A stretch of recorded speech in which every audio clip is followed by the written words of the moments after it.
পাঁচজন ব্যক্তির মনত আঘাত দিলে আল্লাহ তাআলা নারাজ হয়ে যায়, আল্লাহ তাআলার গজব নামি আহে, বিপদ আপদ বালা মুসিবত চাৰিওফালে ঘিৰাও কৰে দিয়ে জীবন বৰবাদ হয়ে যায়, জীবন তংগ হয়ে যায়। মোৰ প্ৰিয় দিনী ভাই বন্ধুসকল, মোৰ অতি শ্ৰদ্ধাৰ মা আৰু ভনীসকল, জীবনত কেতিয়াও এই পাঁচজন ব্যক্তির মনত আঘাত নিদিব। মনত রাখিব, যদি এই পাঁচজন ব্যক্তির অভিশাপ আপুনি লৈছে, আপোনাৰ জীবন বৰবাদ হয়ে যাব।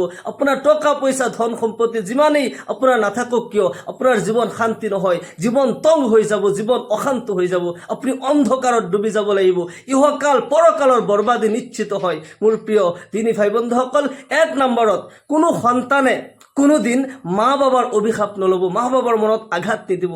কোনো মা বাবাই সন্তানক কিন্তু অভিশাপ সহজত নিদিয়ে। মা বাবাই সন্তানক বহুত মৰম কৰি ডাঙৰ দীঘল কৰে, সন্তানক ডাঙৰ মানুহ বনাব বিচাৰে। অকল মা বাবাই হয় যি নেকি নিজতকৈও আৰু উচ্চ স্থানত নিজৰ সন্তানক দেখিব বিচাৰে, যাৰ কাৰণে দিনে নিশাই মেহনত কৰে, কষ্ট কৰে। বাবাই গোটেই দিন কষ্ট কৰি নিজৰ ডিউটি কৰি টকা পইচা ইনকাম কৰে, মোৰ ল'ৰা মোৰ ছোৱালী কেনেকৈ ডাঙৰ মানুহ হ'ব, মোতকৈ কেনেকৈ উচ্চ স্থানত যাব পাৰে। ঠিক তেনেদৰে মাকে 10 মাহ 10 দিন গৰ্ভত ৰাখি কষ্ট কৰে, ইয়াৰ পিছতো লালন পালন কৰোঁতে কিমান কষ্ট কৰি লালন পালন কৰে। সেই সন্তানক মা বাবাই কোনোদিন অভিশাপ নিদিয়ে। কিন্তু সন্তানৰ কৰ্মৰ কাৰণে যদি মা বাবাই কষ্ট পায়, আঘাত পায়, মা বাবাৰ মুখৰ কথাটো বহুত দূৰৰ কথা, যদি তেওঁলোকে অন্তৰৰ পৰা উফ বুলি ভাবে যে মোৰ ল'ৰাটোই মোক এই কথাটো ক'লে, মোৰ ছোৱালীজনী মোক এনেকুৱা কথা ক'বলৈ পালেনে, যদি অন্তৰত অলপমান কষ্ট পাই যায়, মনত ৰাখিব আপোনাৰ জীৱন বৰবাদ হৈ যাব। আপুনি নামাজ পঢ়ক, ৰোজা ৰাখক, তসবিহ তাহলিল কৰক, যিমানে ইবাদত কৰক, সকলো ইবাদত বৰবাদ হৈ যাব। আল্লাহ ৰাব্বুল আলামিন কুৰআনে কাৰিমত হুকুম কৰিছে, সূৰা বনী ইছৰাইলত আল্লাহ তাআলাই কয়, وَقَضَى رَبُّكَ أَلَّا تَعْبُدُوا إِلَّا إِيَّاهُ وَبِالْوَالِدَيْنِ إِحْسَانًا إِمَّا يَبْلُغَنَّ عِندَكَ الْكِبَرَ أَحَدُهُمَا أَوْ كِلَاهُمَا فَلَا تَقُل لَّهُمَا أُفٍّ وَلَا تَنْهَرْهُمَا وَقُل لَّهُمَا قَوْلًا كَرِيمًا وَاخْفِضْ لَهُمَا جَنَاحَ الذُّلِّ مِنَ الرَّحْمَةِ وَقُل رَّبِّ ارْحَمْهُمَا كَمَا رَبَّيَانِي صَغِيرًا। আল্লাহু আকবার। চিন্তা কৰক, আল্লাহ ৰাব্বুল আলামিন নিজে হুকুম কৰিছে যে তোমালোকৰ প্ৰতিপালকে এয়া ফয়সালা কৰিছে, এইটো হুকুম কৰিছে যে একমাত্ৰ ইবাদত তেওঁৰে কৰিবা, আল্লাহৰে ইবাদত কৰিবা, আল্লাহৰ বাহিৰে অন্য কাৰো ইবাদত উপাসনা কৰিব নোৱাৰা। কিন্তু ইয়াৰ লগে লগে চাব, আল্লাহ তাআলাৰ হুকুমৰ লগে লগে, আল্লাহৰ ইবাদতৰ কথা কোৱাৰ লগে লগে আল্লাহ তাআলাই এই কথা কৈছে, অবিল ৱালিদাইনি ইহসানা, তোমালোকৰ পিতৃ মাতৃৰ লগত সৎ ব্যৱহাৰ কৰা, ভাল আচৰণ কৰা। যদি তোমাৰ জীৱনত তেওঁলোকৰ দুইজনৰ কোনোবা এজন কিংবা তো দুইজনেই বৃদ্ধ হৈ যায়, তুমি তেওঁলোকৰ আগত উফ শব্দটো ব্যৱহাৰ নকৰিবা। তুমি তেওঁলোকৰ আগত নিজকে এনেকুৱাকে পেশ কৰা, এনেকুৱাকে ব্যক্ত কৰা যে তুমি তেওঁলোকৰ বাধ্য হয়। অখফিজ লাহুমা জানাহাজ যুল্লি মিনাৰ ৰহমা। জানাহাজ যুল্লি মিনাৰ ৰহমাৰ অৰ্থ কি জানেনে? অৰ্থ হৈছে, মুফাssiৰিন সকলে লিখিছে, তাফসীৰ ইবনে কাসিৰত লিখিছে, যিদৰে এজন চিকাৰীয়ে এটা পক্ষীক তীৰ মাৰি দিলে, কাঁড় মাৰি দিলে, আৰু সি যেতিয়া কাঁড় খাই যেতিয়া পৰি গ'ল, সি এতিয়া দুইটা বাজু, দুইটা দানা সি পেলাই দিছে। মই এতিয়া তোমাৰ বাধ্য হয়, তুমি মোক যি কৰা, তুমি মোক মাৰা কাটা, মোক পুতি থোৱা, তুমি মোক খোৱা, তোমাৰ ইচ্ছা, মই তোমাৰ বাধ্য হয়।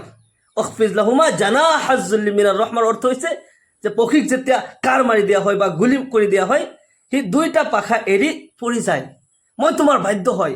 সন্তান মা বাবাৰ আগত এনেকুৱাকে নিজকে ব্যক্ত কৰিব লাগিব যাতে মোৰ মা বাবাই মোৰ পৰা কোনো কষ্ট নাপায়, আঘাত যাতে নাপায়। আজিকালি কিমানখিনি উল্টা হৈছে চাব, বহুত মা বাবাই সন্তানৰ আগত কথা কওঁতে ভয় কৰিব লাগে। সন্তানে মা বাবাক ভয় নকৰে, কিন্তু মা বাবাই সন্তানৰ আগত কথা ক'বলৈ ভয় কৰে। মোৰ ল'ৰাটো বেয়া পাই যায় নেকি, ঘৰ এৰি গুচি যায় নেকি, কেতিয়াবা যদি কিবা ডাঙৰকে কথা কওঁ, কিবা যদি কাঢ়াকে কথা কোৱা যায়, শাসন কৰা যায়, ল'ৰাটো ঘৰৰ পৰা ওলাই যাব নেকি, ছোৱালীজনী ওলাই যাব নেকি, মা বাবাই চিন্তা কৰিব লগা হৈছে, মা বাবাই সন্তানক ভয় কৰিব লগা হৈছে। এইটো কিয়? আচল কথাটো হৈছে যে আল্লাহ তাআলাৰ হুকুম বুজি পোৱা নাই। তেওঁ বুজি পোৱা নাই যে মই কেনেকৈ এই দুনিয়াত আহিলোঁ, মই কেনেকুৱাকৈ ইমান ডাঙৰ দীঘল হ'লোঁ, মোৰ মা বাবাই মোৰ কাৰণে কিমান কষ্ট কৰিছে। এই কথা তেতিয়া বুজি পাব যেতিয়া নেকি নিজে সন্তানৰ মা বাবা হ'ব। ইয়াৰ আগত বুজত নাহে। কিন্তু মনত ৰাখিব, যদি মা বাবাই আঘাত পায়, কষ্ট পায়, অভিশাপ দিব নালাগে। অভিশাপ বহুত দূৰৰ কথা। যদি তেওঁলোকে আঘাত পাই যায়, যদি উফ এবাৰ অন্তৰত ভাবে, মোৰ ল'ৰাটোৱে মোক এনেকুৱা ব্যৱহাৰ কৰিলে, মোৰ ছোৱালীজনী এনেকুৱা কথা মোক কৈ দিলে, এই কথাটো যদি অন্তৰত আহি যায়, এবাৰ ভাবে, জীৱন বৰবাদ হৈ যাব। আল্লাহ তাআলাই হুকুম কৰে, হে সন্তান, তোমালোকে পিতৃ মাতৃৰ কাৰণে দোৱা কৰা। আল্লাহ তাআলাই এইটো শিকাই দিছে যে তোমালোকৰ মা বাবাৰ কাৰণে দোৱা কৰা। ৰব্বিৰ হামহুমা কামা ৰব্বায়ানি সগীৰা, হে মোৰ প্ৰতিপালক, মোৰ পিতৃ মাতৃক তুমি ৰহমতৰ কোলাত লালন পালন কৰা, যিদৰে সৰুতে মোক তেওঁলোকে মৰমৰ কোলাত লালন পালন কৰিছিল। আল্লাহ তাআলাই দোৱা কৰিবলৈকেও আল্লাহ তাআলাই শিকাই দিছে। সেই পিতৃ মাতৃক যদি কোনো সন্তানে আঘাত দিয়ে, তাৰ জীৱনত যিমানে আমল নাথাকক কিয় সকলো আমল বৰবাদ হৈ যাব। তিনিজন ব্যক্তিৰ দোৱা আৰু আল্লাহ তাআলাৰ আৰশৰ মাজত কোনো ধৰণৰ পৰ্দা নাথাকে, আল্লাহ তাআলাই লগে লগে কবুল কৰে। তাৰে ভিতৰত এক নম্বৰ হৈছে মা বাবা। মা বাবা যদি সন্তানৰ কাৰণে দোৱা কৰে অথবা বদদোৱা কৰে, যদি অভিশাপো দিয়ে লগে লগে কবুল হ'ব, আৰু যদি দোৱাও কৰে লগে লগে কবুল হৈ যাব। সেইকাৰণে মা বাবাৰ অভিশাপ কেতিয়াও ল'ব নালাগে। দ্বিতীয় নম্বৰত যিজন ব্যক্তিৰ মনত আঘাত দিলে আল্লাহ তাআলা নাৰাজ হৈ যায়, সেইটো হৈছে কোনো নিৰ্যাতিত ব্যক্তি। এজন মানুহ নিৰহা হয়, তাৰ শক্তি নাই, কিন্তু সহজ পাই মই তাক দমন কৰিছোঁ, মই তাক কষ্ট দিছোঁ, নিৰ্যাতন কৰিছোঁ। সেইজন মানুহৰ অন্তৰৰ যি সেইজনে হয়তো প্ৰতিবাদ কৰিব পৰা নাই, তাৰ লাঠি নাই, পাৱাৰ নাই। মোৰ পাৱাৰ থকাৰ কাৰণে মই তাক কষ্ট দিছোঁ, তাৰ মাটি কাঢ়ি আনিছোঁ, মই তাক গালি পাৰিছোঁ, মই তাক হাতেৰে হওক লাঠিৰে হওক মই মাৰিছোঁ, কষ্ট দিছোঁ। সি কিন্তু প্ৰতিবাদ কৰিব পৰা নাই, কিন্তু তাৰ মনৰ যি যি উফ শব্দটো অন্তৰত আছে, সেই অন্তৰৰ শব্দটো কিন্তু আল্লাহ তাআলাই লগে লগে শুনে। আল্লাহ তাআলাই কবুল কৰিলে আপোনাৰ জীৱন বৰবাদ হৈ যাব। বনি ইছৰাইলৰ এজন মাছমৰীয়া, তেওঁ মাছ মাৰে। তেওঁৰ কামেই হৈছে যে তেওঁ নদীত যায় মাছ মাৰে আৰু মাছ নিজে খাই, কিছু বিক্ৰী কৰি বেলেগ বস্তু আনি খায়। তেনেকুৱাকৈ তেওঁ মাছ মাৰি মাৰি জীৱিকা নিৰ্বাহ কৰি আছে। এনেকুৱাকৈ তেওঁ চলি আছে। এদিনাখন তেওঁ যেতিয়া নদীত মাছ মাৰিবলৈ যায়, জাল মাৰি দিওঁতেই ডাঙৰ মাছ ফচিল। তেওঁ টানি উঠাব পৰা নাই, বহুত কষ্ট কৰি পাৰত উঠাইছে, বহুত ডাঙৰ মাছ। তেওঁ বহুত খুচিত, মানে আনন্দত তেওঁ বাগৰি পৰিছে, বাগৰি বাগৰি কান্দিছে, চকুৰ পানী আহি গৈছে। মানুহৰ কেতিয়াবা চাব বহুত আনন্দিত যেতিয়া হয় তেতিয়া চকুৰ পানী আহি যায়। সেই কান্দোনটো কিন্তু খুচিৰ কান্দোন, আনন্দৰ আৰু ফূৰ্তিৰ কান্দোন হয়। এনেকুৱাকৈ ফূৰ্তিৰ কাৰণে মানুহজনে কান্দিছে যেতিয়া নেকি এই মাছ চুচুৰাই চুচুৰাই বজাৰৰ ফালে লৈ যায়। ভাবিছে আৰু ঘৰৰ কাৰণে ইটো বস্তু আনিম, সিটো আনিম, ল'ৰা ছোৱালী বিবি বাচ্চাৰ কাৰণে বেলেগ বেলেগ বস্তু চিন্তা কৰিছে। বহুত কিছু সপোন ইয়াতেই দেখিছে। যাৰ ইনকাম যেনেকুৱা তাতেইতো সপোন হয়। মানুহজন যেতিয়া চুচুৰাই চুচুৰাই মাছটো লৈ গৈ আছে, ৰাস্তাত এজন ডাকুৱে পালে, আৰু ডাকুৱে জবৰদস্তি এই মাছটো তাৰ পৰা লৈ ল'লে। আৰু ডাকুটো ডাকু হয় যে তেওঁ ৰজাঘৰীয়া ডাকু হয়, ৰজাৰ ঘৰৰ। আৰু মাছমৰীয়াজনে চিনিয়ে পাইছে মই এতিয়া প্ৰতিবাদ কৰিব নোৱাৰিম, মোৰ শক্তি নাই, আৰু বিচাৰনো ক'ত দিম। মানুহজন নিজে ৰজাঘৰীয়া হয়, মই বিচাৰ ক'ত দিম, মোৰ কথাটো নাখাটিব, বিশ্বাসেই নকৰিব, মই এতিয়া কি কৰোঁ। এই বুলি তেওঁ কান্দি কান্দি জাল কান্ধত লৈ ঘৰৰ ফালে ৰওনা হৈছে। মানুহজনৰ অন্তৰত যি যিটো কষ্ট, আল্লাহ তাআলাৰ আৰশ কঁপি উঠিছে, আল্লাহ তাআলাৰ কুদৰতৰ জালাল আহি গৈছে। মানুহজন যেতিয়া ডাকুই এই মাছ লৈ ঘৰত যায় আৰু মাছ ভুনা কৰি যেতিয়া মাছ খাবলৈ লৈছে, আল্লাহ তাআলাৰ গজব কেনেকৈ আহে চাব। মানুহজনতো কোনো প্ৰতিবাদ কৰিব পৰা নাই, তাৰ শক্তিয়ে নাই, কিন্তু তাৰ অন্তৰৰ যিটো আঘাত আল্লাহ তাআলাই সহ্য নকৰে, সহ্য কৰা নাই। ডাকুই যেতিয়া নিজে মাছ এইটো খাব লৈছিল, মাছ ভাজি কৰা মাছ যেতিয়া মুখত দিয়ে, অলপমান টানি হাতেৰে যেতিয়া খুলিব, খুলি খুলি খাব, সেই মাছৰ কাঁইট নখৰ তলত সোমাই গ'ল। ভাজা মাছৰ কাঁইট নখৰ তলত সোমাই যাওঁতে যেতিয়া টানি দিছে সেই কাঁইট, ইয়াৰ পৰা তেজ বৈ গৈছে। লগে লগে বান্ধিলে, নাই তেজ বন্ধ নহয়। বহুত কিবা কিবি ঔষধ দি বেণ্ডেজ কৰি দিলে, কিছু সময়ৰ কাৰণে তেজটো বন্ধ হৈছে, কিন্তু শুকোৱাৰ নামেই নলয়। এই জেগা আৰু নুশুকায়, লাহে লাহে লাহে লাহে এই জেগাটো পচিবলৈ ধৰিলে। নাউজুবিল্লাহ। আঙুলি কাটি দিব লগা হ'ল, আঙুলি কাটি দিলে, কিন্তু নহয়, ভাল হোৱাই নাই, কেঞ্চাৰলৈ পৰিণত হৈ গ'ল। ভাজা মাছৰ কাঁইট সোমাই তেজো ওলাল, আঙুলি কাটি দিলে, তথাপিও কম নহয়, এতিয়া হাত পচিবলৈ ধৰিলে। হাত পচি পচি যেতিয়া নেকি হাতখন কাটি দিলে গোৰত, তথাপিও ভাল নহয়। এই বেমাৰ গোটেই শৰীৰ বিয়পি গ'ল, কেঞ্চাৰ গোটেই শৰীৰ বিয়পি গ'ল। এনেকুৱা অৱস্থা হৈছে যে তেওঁৰ এনেকুৱা এটা বাছ ওলাই গৈছে, এনেকুৱা এটা দুৰ্গন্ধ ওলাই গৈছে, যে যাৰ কাৰণে নেকি তাক ৰাজপ্ৰসাদত থকাৰ আৰু সুবিধা নাথাকিল, তাক পথাৰত পেলাই থৈ আহিছে।